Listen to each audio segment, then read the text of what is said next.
ఇంకేముంది, షర్మిల వస్తుంది, జగన్ ఓటమి ఖాయము అని చెప్పేసి మళ్ళీ ఇది ఒక స్ట్రాటజీ మొదలు పెట్టారని చెప్పి మనం అనుకోవాలి.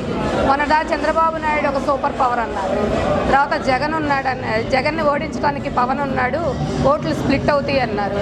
తర్వాత ఇప్పుడు ఆంధ్రప్రదేశ్కి మళ్ళీ షర్మిల వస్తుంది అని చెప్పి కొత్త నినాదం తీసుకొస్తా ఉన్నారు.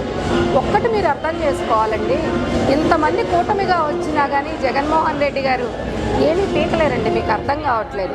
ఇవాళ షర్మిల ఒక సూపర్ పవరు కాబట్టి షర్మిల వస్తుంది, ఆర్కే కలిసేసి షర్మిలతో చాలా ఓట్లు స్ప్లిట్ చేస్తారు, కట్ అయ్యే ఛాన్స్ ఉంది ఓట్లన్నీ కూడా Sharmila with the help of ఆళ్ళ రామకృష్ణారెడ్డి అని చెప్పేసి ఏదో అభూత కల్పనలు చేస్తూ మళ్ళీ అదొక స్ట్రాటజీ గేమ్ ప్లే చేశారని చెప్పి మనం అనుకోవాలి.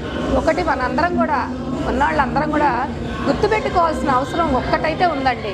ఆవిడ షర్మిల ఎప్పుడైనా ఏ రాజకీయ పార్టీ పెట్టింది, ఆవిడ కంటెస్ట్ చేసిందా, ఒక మాట మీద నిలబడిందా?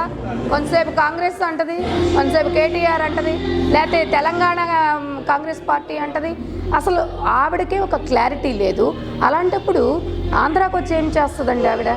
కాబట్టి ఏంటంటే రోజుకు ఒక స్ట్రాటజీ గేమ్తో వస్తున్నటువంటి ప్రతిపక్షాల వాళ్ళకి ఈ అసలు అర్థం కావట్లేదు. ఒక్క విషయం అయితే అర్థం కావట్లేదు, సింహం సింగిల్గా వస్తుందండి.